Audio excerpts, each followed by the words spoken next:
ಮೂಡ ಚರ್ಚೆಗೆ ಅವಕಾಶ ನೀಡದಿದ್ದಕ್ಕೆ ಕಾಂಗ್ರೆಸ್ನಲ್ಲೇ ಅಪಸ್ವರ ಕೇಳಿ ಬಂದಿದೆ. ಸದನದಲ್ಲಿ ಚರ್ಚೆಗೆ ಅವಕಾಶ ಕೊಡಬೇಕಾಗಿತ್ತು ಅಂತ ಕೆಲವರ ವಾದ. ಕೆಲವು ಕಾಂಗ್ರೆಸ್ಸಿಗರೇ ಆ ರೀತಿ ಅಭಿಪ್ರಾಯ ಪಟ್ಟಿದ್ದಾರೆ. ಅವಕಾಶ ಕೊಟ್ಟು ಮೈತ್ರಿ ಬಂಡವಾಳ ಬಯಲು ಮಾಡಬೇಕಾಗಿತ್ತು. ಅಹೋರಾತ್ರಿ ಧರಣಿಯಿಂದ ಮೈತ್ರಿ ಪಕ್ಷಕ್ಕೆ ಇನ್ನಷ್ಟು ಪ್ರಚಾರ ಸಿಕ್ಕಂತಾಗಿದೆ. ಯಾಕೆ ಚರ್ಚೆಗೆ ಅವಕಾಶ ಮಾಡಿಕೊಟ್ಟಿಲ್ಲ ಅಂತ ಕಾಂಗ್ರೆಸ್ನಲ್ಲೇ ಗುಸುಗುಸು ಶುರುವಾಗಿದೆ. ಚರ್ಚೆಗೆ ಅವಕಾಶ ಕೊಡಬೇಕಿತ್ತು, ಕೊಟ್ಟ ಮೇಲೆ ಮೈತ್ರಿಯ ಬಂಡವಾಳ ಬಯಲು ಮಾಡ್ಬೋದಿತ್ತು. ಅದು ಬಿಟ್ಟು ಅವಕಾಶ ಮಾಡಿಕೊಡ್ಲಿಲ್ಲ. ಅವರು ಅಹೋರಾತ್ರಿ ಧರಣಿ ಮಾಡಿ ಪ್ರಚಾರ ಗಿಟ್ಟಿಸ್ಕೊಂಡಿದ್ದಾರೆ. ಈ ರೀತಿಯಾಗಿ ಆಗಿದ್ರಿಂದ ಇದು ಕಾಂಗ್ರೆಸ್ಗೆ ನಷ್ಟ.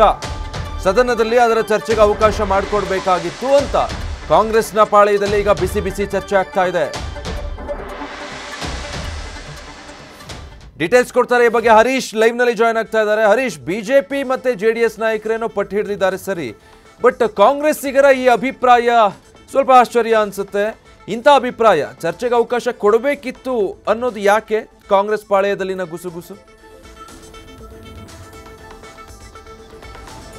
ವಿಜಯ್, ಬಹಳ ಮುಖ್ಯವಾಗಿರುವಂಥದ್ದು ಮೂಡ ಅಕ್ರಮದ ವಿಚಾರವಾಗಿ ಏನು ವಿಧಾನಸಭೆಯಲ್ಲಿ ಈಗ ಪ್ರತಿಪಕ್ಷಗಳು ಬಿಗಿಪಟ್ಟ ನೀಡಿದ್ರು, ಚರ್ಚೆಗೆ ಅವಕಾಶ ಕೊಡಬೇಕು ಅನ್ನುವಂಥ ಒಂದು ಆಗ್ರಹವನ್ನು ಮಾಡಿದ್ರು. ಆದರೆ ನಿನ್ನೆ ಸ್ಪೀಕರ್ ಅವರು ಆ ಒಂದು ವಿಚಾರವಾಗಿ ಯಾಕೆ ತುರ್ತಾಗಿ ಇದು ಚರ್ಚೆಗೆ ಅವಕಾಶ ಕೊಡಬೇಕು ಅನ್ನುವಂಥ ಪಟ್ಟ ನೀಡಿದ್ರು.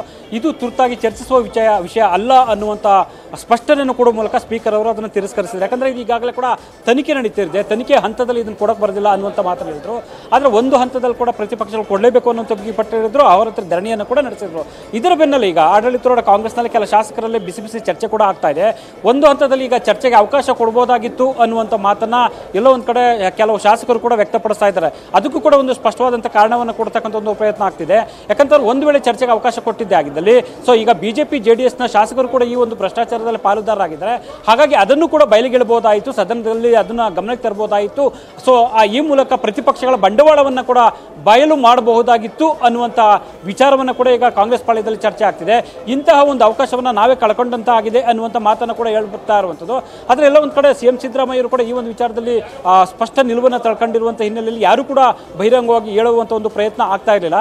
ಆದರೆ ಒಂದಂತೂ ಇಲ್ಲಿ ಸ್ಪಷ್ಟವಾಗಿ ಕಾಣಿಸ್ತಾ ಇರುವಂಥದ್ದು, ಚರ್ಚೆಗೆ ಅವಕಾಶ ಕೊಟ್ಟಿದ್ದೆ ಆದಲ್ಲಿ ಸೊ ಬಿಜೆಪಿ ಜೆಡಿಎಸ್ನ ಅಕ್ರಮಗಳನ್ನು ಕೂಡ ಬಯಲಿಗೆಳಿಬಹುದಾಯಿತು ಅನ್ನುವಂಥದ್ದು ಕೂಡ ಈಗ ಅವರ ಅಭಿಪ್ರಾಯಕ್ಕೆ ಕಾರಣ ಆಗಿರುವಂಥದ್ದು. ಸೊ ಎಲ್ಲೋ ಒಂದು ಕಡೆ ಅಹೋರಾತ್ರಿ ಧರಣಿ ನಡೆಸಿ ಅವರು ದೊಡ್ಡ ಮಟ್ಟದಲ್ಲಿ ಕೂಡ ಮೈಲೇಜ್ ಅನ್ನು ಪಡ್ಕೊಂಡ್ರು.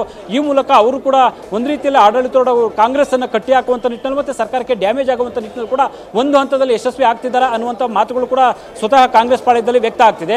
ಈ ಹಿನ್ನೆಲೆಯಲ್ಲಿ ಸೊ ಈಗ ಕಾಂಗ್ರೆಸ್ನ ಹಲವು ಶಾಸಕರು ಕೂಡ ಒಂದು ಹಂತದಲ್ಲಿ ದ್ವಂದ್ವ ಮತ್ತೆ ಗೊಂದಲದ ಒಂದು ಅಭಿಪ್ರಾಯಗಳನ್ನು ಕೂಡ ಈಗ ವ್ಯಕ್ತಪಡಿಸ್ತಾ ಇರುವಂಥದ್ದು. Vijay, thank you Harish.